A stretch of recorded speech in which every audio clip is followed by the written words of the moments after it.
Elon Musk does a talk on Chinese television, and as we break down the analysis, he articulates why Tesla will end up selling 5 million vehicles by 2025. And this is in line with Cathie Wood's estimate, or $3,000 price tag for Tesla's stock price in 2025. What attracts me most about China's 5-year plan is the tremendous commitment to a low-carbon economy and ultimately to a sustainable energy economy. In the 5-year plan, China is committed to reach peak carbon emissions sooner than 2030 and to have a sustainable energy economy by 2060. These are very aggressive goals, and I think they're great goals. This is Greg for Teslafaninsight. Thanks once again for joining us. If this is your first time, welcome. If you're a repeat visitor, welcome back. Also want to thank our Patreon supporters. Your support is greatly appreciated. If you enjoy this show, please take time to join us on Patreon for daily shows focused on trading and investing Tesla through the week. So today's show, we're going to start off with about a 1-minute clip of Elon addressing an interviewer in the press in China. After we have Elon's talk, we will then switch over to an analysis of sort of what his talk means and what the implications are.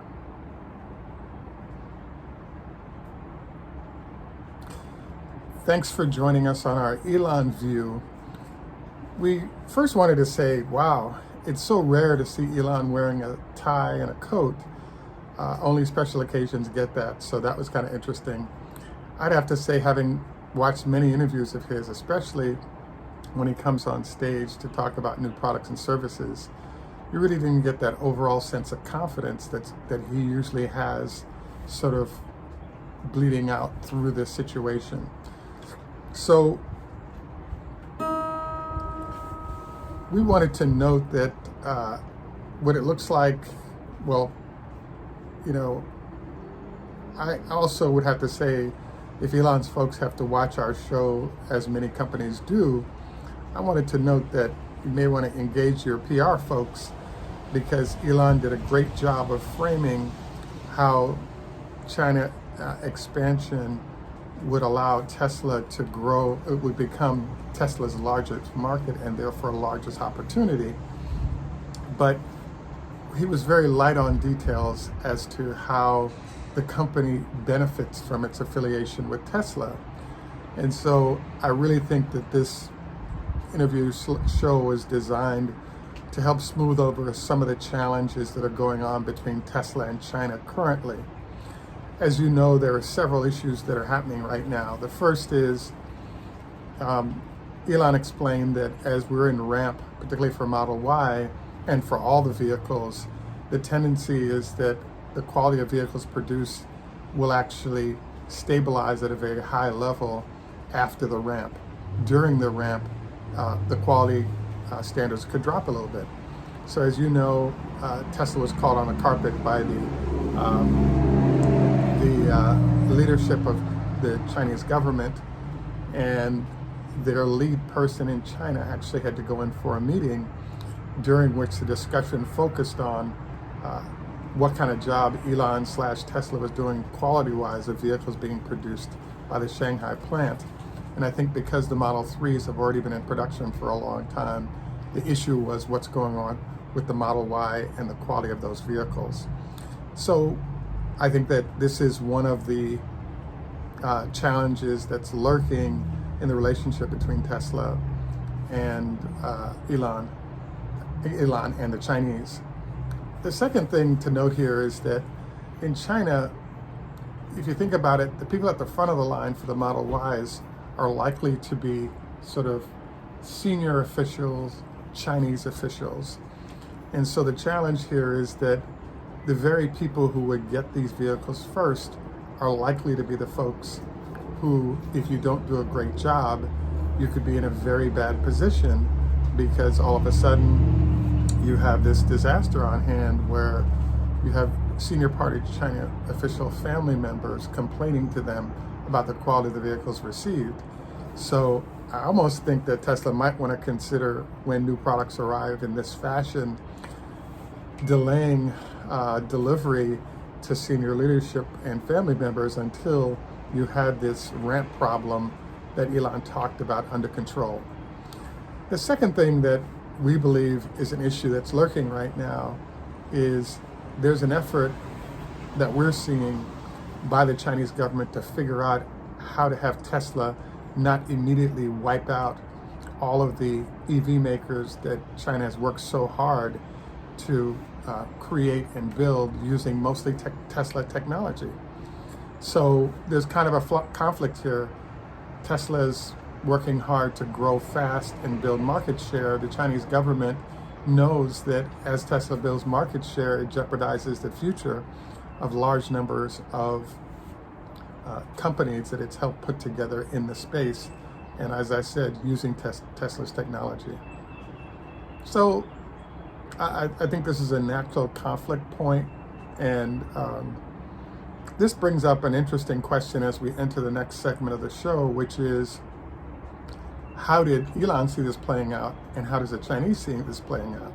So from the Chinese standpoint, the goal would be to, in essence, copy all of the manufacturing technology that Tesla has, ship it over to their domestic companies, and now the gap between the two types of companies would be reduced greatly, therefore enabling them to systematically reduce Elon's market share, but grow the market share of domestic producers and therefore the profits.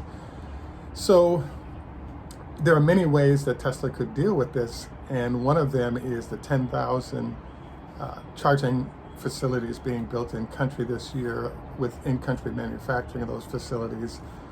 There can also be once your footprint gets to a certain degree, makes it very hard for competitors to get a foothold, even if they're a domestic make. And one of those ways is, as we've talked about, Elon, and I think this is another trouble point, came out and said that, the domestic made Model Y would be in the range of $69,000 when they were taking orders. And then when he came out at $42,000 for the entry-level vehicle, this was extremely bad news because the domestic makes were balking. I also think that Elon's little game of producing a bunch of vehicles and then being able to ship immediately when they were agreed upon, allowed to do so, is another source of problems, because I believe the Chinese were hoping Elon would delay production until the agreed upon start for sales, and then that would end up giving at least perhaps a quarter or two of time for domestic manufacturers to further catch up before they had to deal with the full blow of Tesla's capabilities and how well regarded they are. So I think all these are sort of part of the pot of stew that's been going on. Now, what we want to get into today is, if you watch the video carefully, he covers mostly complementary points regarding the emissions goals that China has, etc. So what we want to laser in on today is a portion of the video that you just saw that looks at the 5-year plan and how it blends into the by 2060 goals of the Chinese government to be sort of carbon neutral. And so what we've been sort of laser focused on is the fact that in 2020, there were 21 million cars sold in China. The goal as part of, so we're in currently the 14th 5-year plan that the government of China has had. Now, under this 5-year plan, there's a large number of initiatives that they have about technology, leadership, etc. But if we really look in on what the dialogue is on electric vehicles, pollution, and carbon neutralness, I think it's one of the central themes. We all know that they've converted most of the buses in China to BYD electric buses. They're now this EV initiative. They spent at least $100 billion between subsidies and helping to subsidize the startup of domestic manufacturers in the EV space. with sort of Tesla capabilities, long range, high performance, etc. So what we really wanted to isolate here is the fact that by 2025, the approximate number of vehicles sold in China will be somewhere between 25 and 27 million vehicles. What's the driver for this? Well, the Chinese government is in a process where they have about 50% city-based and 50% rural-based citizenry. And what they're trying to do is shift that to 75% city-based and 25% rural-based economy and people. And so another component of this that's interesting, and this is why we think they'll get their 25 to 28 million vehicles in 2025, because of all the people coming from the country into the cities for work, etc. So a subset of what's happening here with this issue is that the government of China wants 20% of all vehicles in 2025 to be EV. I mean, there's discussion of plug-ins, but if you look at the rules, so how are they going to get to this? Well, number one, obviously, they have a bunch of domestics and they brought Tesla in. Number two, and frankly, most importantly, there's all kinds of subsidies that they've done initially, huge subsidies like 20% of the vehicle's price, but that's lower now, particularly now that Tesla's in. And so the most important thing I think they've done is, because of pollution right now, they are making it more and more difficult to buy internal combustion engine vehicles. And one of the methods used is high taxes. Another method used is registration. So if you have an EV, you can drive any of the day of the week that you'd like to and from work. If you don't, you have alternate days on which you're allowed to drive your internal combustion engine to and from work. So there are obviously a lot of other methods they're using to sort of force usership of EVs, but it's my belief that as sort of this process tightens around consumers, there's a heavy incentive for most folks to make the transition and embrace EVs as their best solution. So what we end up with in theory then is, let's say there are somewhere between 5 and 6 million vehicles that are sold in 2025 that are EVs. Now, of those vehicles, Tesla is running like 80% market share around the world in its market segment. So as you know, one of Elon's goals by next year is to have a $25,000 vehicle. So in theory, you could say that half the market for EVs is going to be sub $20,000. They're very small vehicles, very cheap, and a lot of people can afford it. And then you could make the argument that half the markets are going to be above 20,000. And in theory, based on how Tesla's done across the globe, this should end up being 80% market share for Tesla based on all the competitive advantages it currently has. So what does this mean in terms of number of vehicles sold? Well, we think that, certainly that's a 3 to 4 million vehicle slice of the market for Tesla in China in 2025. Now, is it possible more consumers will move over because they don't want to deal with the hassles of driving ICE vehicles and make this conversion? I think that's entirely possible. And I think it's entirely possible if we have this $25,000 vehicle.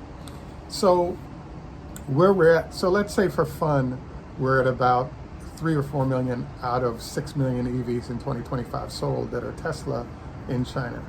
Now, let's go to the United States and Europe. Now, Tesla, the market is growing in size in both places, but Tesla, I do not think will stay in that 70 to 80% market share, but I think the number of vehicles sold will be huge because all of a sudden you have incentives in Europe similar to the Chinese incentives for consumers to move over to electric vehicles. And then in the United States, Tesla still retains best brand and continues to chase lower prices to deliver. Now, The other thing about where we're going for Tesla's numbers in 2025 has to include, well, what's going to go on with the Cybertruck? What if by then we have a semi that comes out? So there are other ways where Tesla's entering new markets that represent growth opportunities. So let's say we're a 4 million China number by 2025, and in theory, we're at a 5 million number for the rest of the globe, which I think is actually possible. Now we're at 10 million vehicles, and as Ms. Woods explained from ARC Capital, the total for this is $3,000 a share at a 10 million vehicles sold level. So this, I think, is pretty exciting for the holders of Tesla, and I can see why Elon's very China focused, because they've provided a lot of capital and changed a lot of rules to facilitate the success of the company. And I'd have to say that we're looking forward to more of that support. I will say that it's a tough position for Tesla right now, because it's clear that Elon knows that he has to push out as many vehicles as possible. But on the other hand, he's also in a stuck position because he needs to make sure he maintains the relationship with the Chinese government in the process. So I think this is a really tough balancing act, but it can be done, and there's been a lot of progress made thus far. And I really think that the video clip you saw is a reflection of the fact that he recognizes the relationship is a little rocky right now, and that he needs to do everything possible to improve the quality of that relationship. And the Chinese Party, Communist Party, is not really into tweets regarding not sharing camera data. They're a lot more appreciative of sort of direct contact, which COVID doesn't kind of allow right now. So I think the video kind of makes sense from that angle. So kudos to Elon for doing the video. Hopefully he does take some time in the next video to emphasize the attributes of the relationship that are beneficial to China, which are well known, but I think redocumenting them is always a good idea.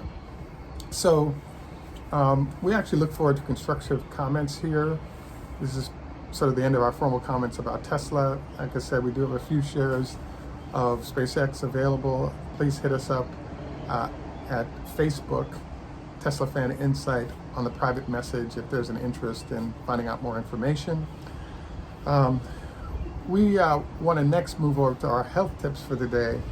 So I have a good buddy of the show who is one of our technical advisors when it comes to health issues, and he's made a point of putting me on a regimen of different ideas that he works with in terms of health maintenance that I wanted to introduce to you systematically over the next few shows.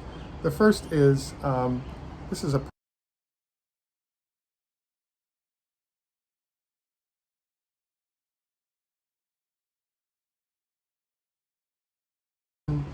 and I actually got this at GNC. He had said zinc plus and elderberry, and I thought I had to buy them separately. Another thing is that there's a chewable version. He recommended the purest form is the liquid, so therefore I highly recommend you consider that. Obviously, encourage you to do some research for yourself regarding attributes. The second element today is just vitamin D. So he recommended a daily vitamin D as well, and he also recommended vitamin C. So he runs a facility where he actually is around a lot of has been around COVID patients, and the goal here is to boost your immune system, so regardless of what's out there, you have a stronger immune system potentially to deal with all these issues. Now, I got some audio tape to listen to. Our Patreon supporters, we're going to put it up so you guys can listen to the conversation on this, and sort of draw in more information you might be able to use for better health. It also highlights reasons why you want to consider Patreon. At any rate, the last thing I wanted to review today is it's a rough day in the markets. Obviously, we've been encouraging people to consider sitting in cash or make sure you have some hedging in the form of puts. I know a bunch of you have very large Tesla portfolios, and I think until we get comfortably back into the market, not being scared of a crash, that if you're not doing 5 or 10% sort of puts or hedging your account, I think you potentially could lose a lot of money. I know there's a lot of money that's been lost already, this is a good time to protect yourself on the downside, or maybe sit in cash for a while until things stabilize with good numbers and performance, etc., going forward. Any rate, best of luck today in investing and trading. We look forward to your comments on this show, etc. This is Greg for Teslafaninsight. Tschüss German, au revoir French, Lehitro Hebrew, Namaste Hindi, Zdravstvuyte Russian, Ni hao ma, hello in Chinese, Konbanwa Japanese, Hey do Swedish, good day our friends in Australia, and in Jamaica we say enough respect, walk good man. Thanks for joining us, have a great day, and bye for now.